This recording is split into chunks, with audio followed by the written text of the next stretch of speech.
Taste the Daily.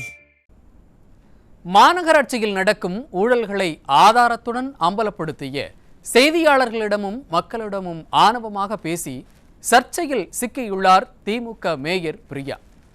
மேயரின் ஆணவ பேச்சு குறித்து விரிவாக விவரிக்கிறது இந்த செய்தி தொகுப்பு. நீங்க சொல்லுங்க என்ன பவுடர் கவனத்துக்கு கொண்டு வந்திருக்கேன். ஃபுல்லா பவுடர் போட்டு போவாங்களா என்ன? அதுதான் மேடம், இது நம்ம கவனத்துக்கு கொண்டு வந்திருக்கேன். இது நம்ம கவனத்துக்கு கொண்டு வந்திருக்கேன். பாத்தியா, அப்பாவி மாதிரி இருந்த பொண்ணு எம்புட்டு ஆணவமா பேசுதுன்னு. இதுதான் திமுக காரங்க புத்தி என சென்னை மக்கள் முணுமுணுத்துக் கொண்டிருக்கிறார்கள். காரணம் மேயர் பிரியாவின் ஆணவ பேச்சுதான். சென்னை புளியந்தோப்பில் தூய்மை பணியாளர்கள் சிலர் ப்ளீச்சிங் பவுடரை தூவிச் சென்றுள்ளனர். ஆனால் அவர்கள் தூவிய ப்ளீச்சிங் பவுடரில் துளியும் எவ்வித வாடையும் வரவில்லை. சந்தேகத்துடன் அதை எடுத்து பார்த்த மக்களுக்கு பெரும் அதிர்ச்சி காத்திருந்தது. அங்கு தூவப்பட்டது ப்ளீச்சிங் பவுடரே இல்லை, கோலமாவு. ப்ளீச்சிங் பவுடர் வாங்குவதாக மாநகராட்சியில் கணக்கு காட்டிவிட்டு மலிவான விலைக்கு கிடைக்கும் கோலமாவை தூவி மக்களின் கண்ணில் மண்ணை தூவி இருக்கிறார்கள் திமுகவினர்.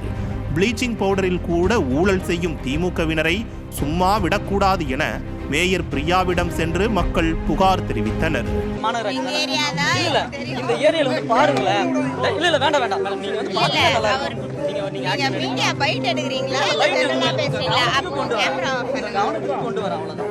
கையில எடுத்து யார் மோந்து பார்த்தது? குறைஞ்சபட்சம் நேர்ல வர மாட்டீங்க. யார் மோந்து பார்த்தது? ஃபர்ஸ்ட் பேசுற விதம் ஒழுங்கா பேசுங்க. எந்த சேனல் நீங்க? இது என்ன பவுடர்? நீங்க சொல்லுங்க என்ன பவுடர்? என்னன்னே தெரியாது. கவனத்துக்கு கொண்டு வந்திருக்கேன். ஃபுல்லா பவுடர் போட்டு போவாங்களா என்ன? அதுதான் மேடம், இது நம்ம கவனத்துக்கு கொண்டு வந்திருக்கேன். மக்களின் புகாரை கேட்ட மேயர் பிரியா அதை படமெடுத்த செய்தியாளர்களை பார்த்து, கேமராவை ஆஃப் பண்ணு, நீங்க எந்த செய்தி சேனல் என மிரட்டும் துணியில் பேசினார். அது மட்டுமல்ல, இது ப்ளீச்சிங் பவுடர் இல்லைன்னா என்ன பான்ஸ் பவுடரா என மட்டமாக காமெடி செய்ததுடன் ஆணவமாக பேசினார். விடாப்பிடியாக நின்ற மக்கள் அதை முகர்ந்து பாருங்க, வாசம் வருதா இல்லையான்னு பாருங்க என மேயருக்கு அழுத்தம் கொடுத்தனர். முகர்ந்து பார்த்த பிரியா வாசம் வருகிறது என கூசாமல் போய் சொன்னார். மாநகராட்சியில் நடக்கும் முறைகேடுகளை மேயரிடம் சொன்னால் நடவடிக்கை எடுப்பார் என நம்பிய மக்களுக்கு மேயர் பிரியாவின் செயல் மேலும் சந்தேகத்தை ஏற்படுத்தியுள்ளது. இந்த ப்ளீச்சிங் பவுடர் ஊழல் உட்பட மாநகராட்சியில் நடக்கும் அத்தனை முறைகேடுகளிலும் மேயருக்கும் தொடர்பு இருக்கிறது. அதனால்தான் இப்படி ஆணவமாக அலட்சியமாக பேசி தப்பிச் செல்கிறார் என குற்றம் சாட்டுகின்றனர். இது முதல் முறையல்ல. ஏற்கனவே தாம்பரம் மாநகராட்சியில் இதே போன்ற ஊழல் வெளிப்பட்ட போது கேள்வி எழுப்பிய நமது நியூஸ் ஜே தொலைக்காட்சியின் செய்தியாளரை மிரட்டினார் அமைச்சர் தாமோ அன்பரசன். எப்பயுமே மழைக்காலம் முடிஞ்ச பிறகு குளோரின் வந்து போடுறது வழக்கமா இருக்கு. எல்லாம் போட்டுக்கிறாங்க. நீங்க வந்து அந்த மாதிரியான வாசனைகள் எதுவுமே வரலன்னு சொல்லிட்டு அப்பதி மக்கள் சொல்றாங்க சார், சொல்லியிருக்காங்க. நீ தானே அன்னைக்கு இந்த பவுடர் போட்டாங்கன்னு சொன்னாங்க. ப்ளீச்சிங் பவுடர் ரேட்டு என்ன தெரியுமா? தெரியல சார். ப்ளீச்சிங் பவுடர் கிட்டத்தட்ட 13 ரூபா 10 ரூபா. மைதா மாவு என்ன ரேட் தெரியுமா? நீ தானே கேள்வி கேட்ட. 40 ரூபா. ப்ளீச்சிங் பவுடர் எவ்வளோ சார் டென்ட் இருக்காங்க மாநகராட்சியில்?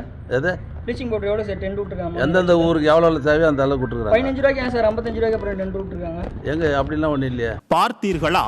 ஆக சென்னை மாநகராட்சியில் மட்டுமல்ல, உள்ளாட்சியில் நல்லாட்சி என சொல்லி ஓட்டு கேட்ட ஸ்டாலின் வகையறாக்கள் தாம்பரம், நெல்லை, ராமநாதபுரம், திருவள்ளூர் என தமிழகம் முழுவதும் இப்படி திருடிக்கொண்டுதான் இருக்கிறார்கள். முதல்வர் வெர்சன் 2.0 லோடிங் என சொல்கிறார். மக்களே, ப்ளீச்சிங் பவுடரில் கூட ஊழல் செய்து சிறுக சிறுக திருடும் இவர்களின் ஆட்சி தொடர்ந்தால் நாடு தாங்குமா? நீங்களே முடிவு செய்து சொல்லுங்கள்.